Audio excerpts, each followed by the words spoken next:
बोले हाँ। बोले जब भाई है तो आधा राज्य भी उनका बनता है। दुर्योधन बोला बिल्कुल नहीं, बिल्कुल नहीं बनता है। बोले क्यों? तुम्हारे भाई हैं वो, आधा राज्य तो बनता है। लेकिन दुर्योधन, मैं तुमसे आधा राज्य नहीं मांगने आया हूं। पांडव को तुम 5 गांव दे दो, मैं पांडव को समझा लूंगा, उतना ही में संतोष करेंगे।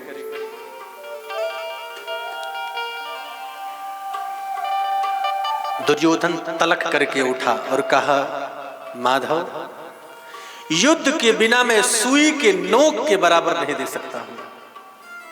अगर पांडव में शक्ति है तो आओ युद्ध करो और अपना राज्य ले जाओ। भगवान कृष्ण बोले, दुर्योधन, युद्ध तुमने कभी देखा है? नाना नानी से कहानी सुना होगा। युद्ध की परिणाम जानते हो क्या होता है? लाखों स्त्रियां विधवा हो जाती हैं, लाखों बच्चे अनाथ हो जाते हैं। तुम युद्ध के बारे में क्या जानो? युद्ध कोई खेल है?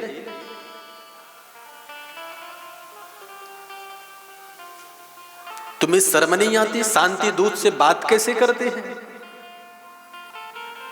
धृतराष्ट्र अपने पुत्र की हाथ पकड़ कर खींचे, पागल, बात भी नहीं करना आता है।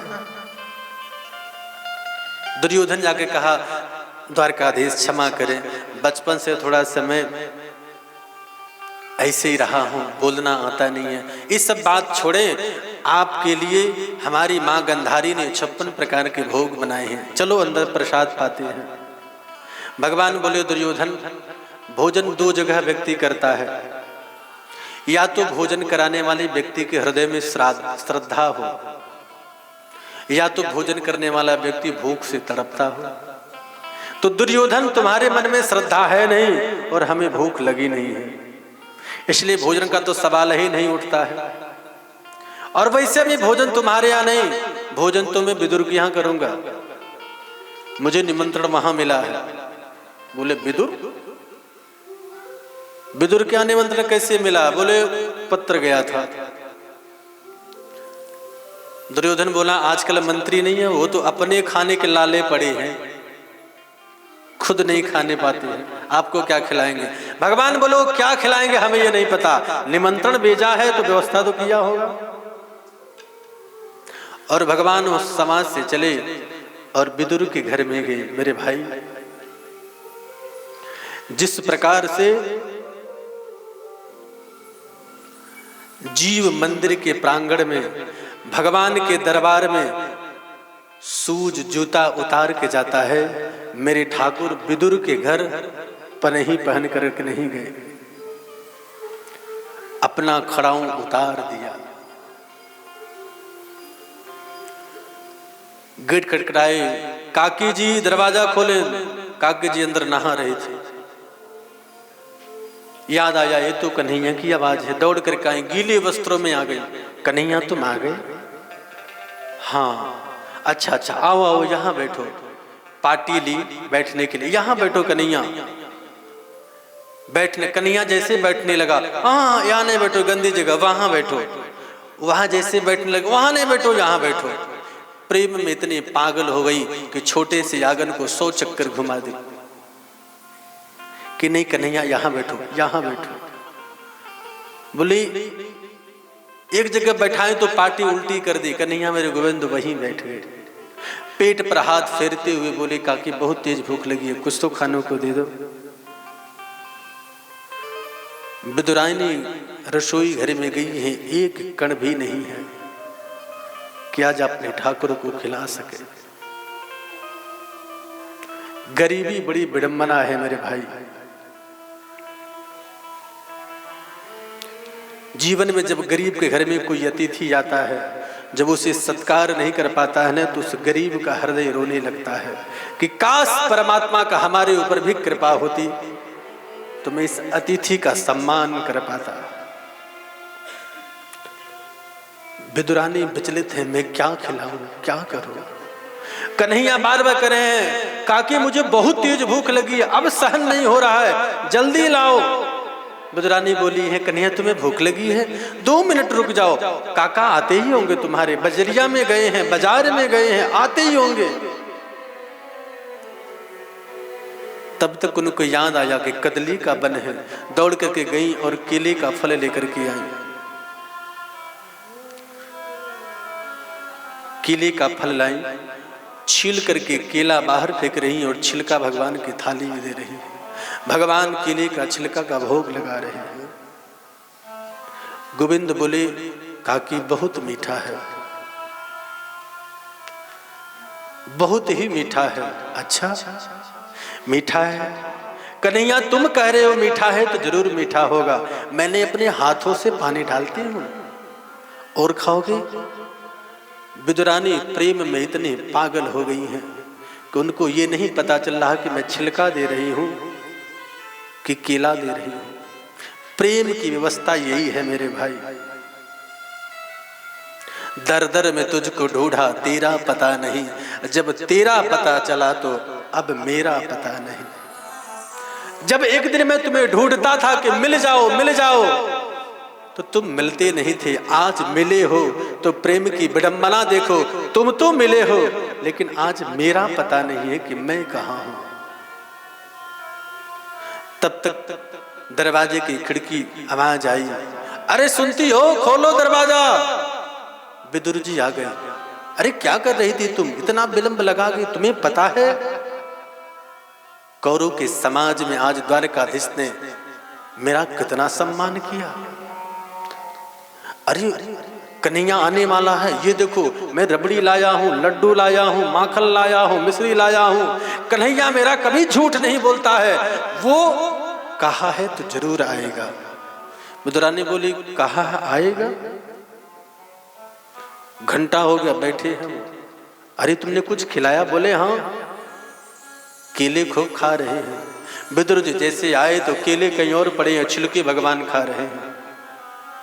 विदुर जी बोले, पगली इस गरीब की कुटिया में कितने दिनों के बाद द्वारकाधीश आए और तुमने केले के छिलके खिला दिए। अब विदुरानी को होश आया कि मैं इनको क्या खिला रही थी।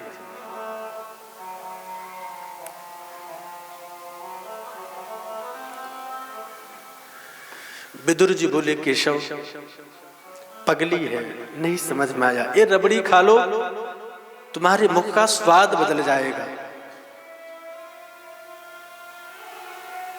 विदुर जी रबड़ी खिलाए, लेकिन कन्हैया ने विदुर जी का हाथ पकड़ कर कहा, काका एक बात कहूं, जितना मिठास उस केले के छिलके में था ना, उतना मिठास इस रबड़ी में नहीं है।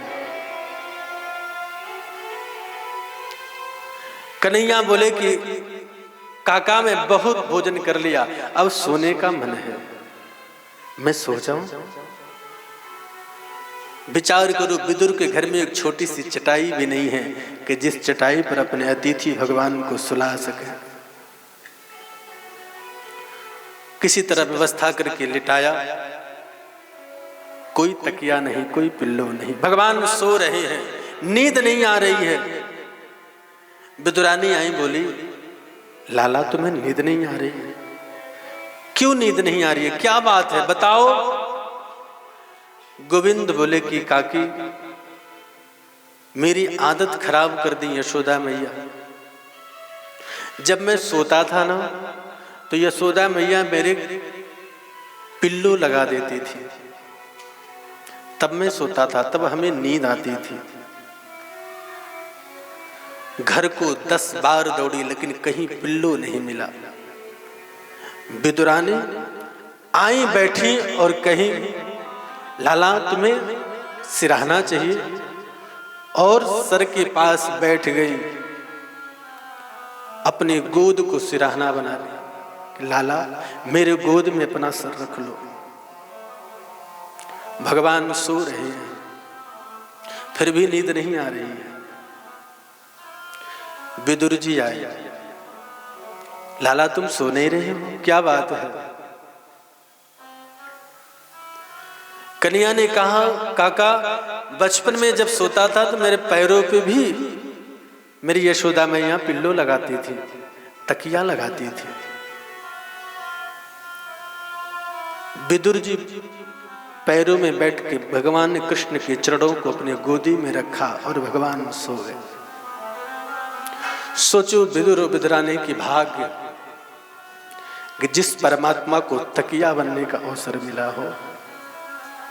आपको पता है जब इस धराधाम को भगवान छोड़ करके जाने लगे तो भगवान किसी को याद नहीं किए।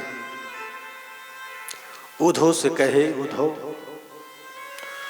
जब मैं विदुर के घर गया था मेरा बड़ा सम्मान किया उन्होंने, मेरे ऐसा परमात्मा उस विदुर को मैं कुछ नहीं दे पाया। शास्त्र कहता है कि जिस चरणों को पाने के लिए ऋषि मनीषी संत तरसते हैं, उस चरणों को भगवान विदुर की गोद में रखे। इससे बड़ा भाग्यशाली और कौन हो सकता है। इसलिए भगवान से कभी धन नहीं देखते, कभी संपदा नहीं देखते, भगवान तो प्रेम देखते हैं कि हमारे हृदय में प्रेम कितना है। इसीलिए शास्त्रों में वर्णन है कि प्रेम की महत्ता बड़ी ऊंची है। सबसे ऊंची हो, सबसे ऊंची प्रेम सगाई, सबसे ऊंची प्रेम सगाई, सगाई सबसे ऊंची प्रेम सगाई, सबसे